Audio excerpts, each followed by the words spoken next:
Hello friends, ഇന്നത്തെ നമ്മളെ video എന്ന് പറയുന്നത് സ്ക്രോളിംഗ് ബോർഡിനെ പരിചയപ്പെടുത്തുന്ന വീഡിയോ ആണ് കേട്ടോ. അപ്പോൾ വീഡിയോക്ക് മുന്നേ നമ്മളെ പുതിയ ചാനലാണ് കേട്ടോ. ഇതുപോലെ കിടിലം ആയിട്ടുള്ള വീഡിയോകൾ, ടെക്നോളജിപരമായിട്ടുള്ള വീഡിയോകൾ കാണാൻ വേണ്ടിയിട്ട് എല്ലാവരും ഒന്ന് ചാനലൊന്ന് സബ്സ്ക്രൈബ് ചെയ്ത് വെക്കുക കേട്ടോ. ഓക്കെ, അപ്പോൾ നമ്മൾ എന്തൊക്കെയത് പ്രൊഡക്റ്റിലൊന്ന് ഞാൻ പരിചയപ്പെടുത്തി തരാം.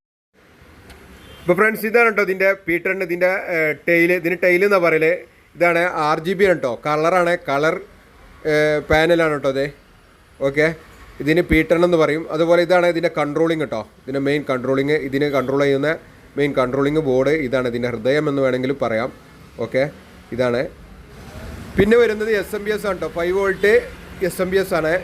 ഓക്കെ, അപ്പോൾ ഇതിന് വേണ്ടത് 3 ആംപിയർ മതിയാവും. 5 വോൾട്ടിൽ 3 ആംപിയർ മതിയാവും. ഞാൻ പക്ഷേ SMPS കുറച്ച് വലിപ്പമുള്ളതാണ് എടുത്തിട്ടുള്ളത്. ഓക്കെ, ഇതിന് 3 ആംപിയറുള്ള ഒരു SMPS മതിയാവും ഇത് പ്രവർത്തിക്കാൻ. പിന്നെ വേണ്ടത് കേബിളാണ് കേട്ടോ, പവർ കേബിള്, പിന്നെ ഡാറ്റ കേബിള്, ഇത്രയും സാധനങ്ങളാണ്. ഇത് ഉപയോഗിച്ച് നിങ്ങൾക്ക് ഏതൊരാൾക്കും ഇത് പ്രോഗ്രാം ചെയ്ത് മൊബൈൽ വഴിയാണ് ഇത് പ്രോഗ്രാം ചെയ്യുന്നത് കേട്ടോ. ഇത് പ്രോഗ്രാം ചെയ്യൽ ഇതിൻ്റെ ഡാറ്റ കേബിൾ ഇവിടെ കേട്ടോ കൊടുക്കൽ. ഈ ഒരു ഭാഗത്താണ് ഡാറ്റ കേബിൾ കൊടുക്കൽ. വളരെ സിമ്പിളാണ്, മാറിപ്പോവുക ഒന്നുമില്ല, വളരെ സിമ്പിളായിട്ട് ചെയ്യാവുന്നേ ഉള്ളൂ. ആർക്കും ഏതൊരാൾക്കും ചെയ്യാവുന്നേ ഉള്ളൂ. ഇത്രയേ ഉള്ളൂ കേട്ടോ. ഞാൻ തുടർന്നുള്ള വീഡിയോയിൽ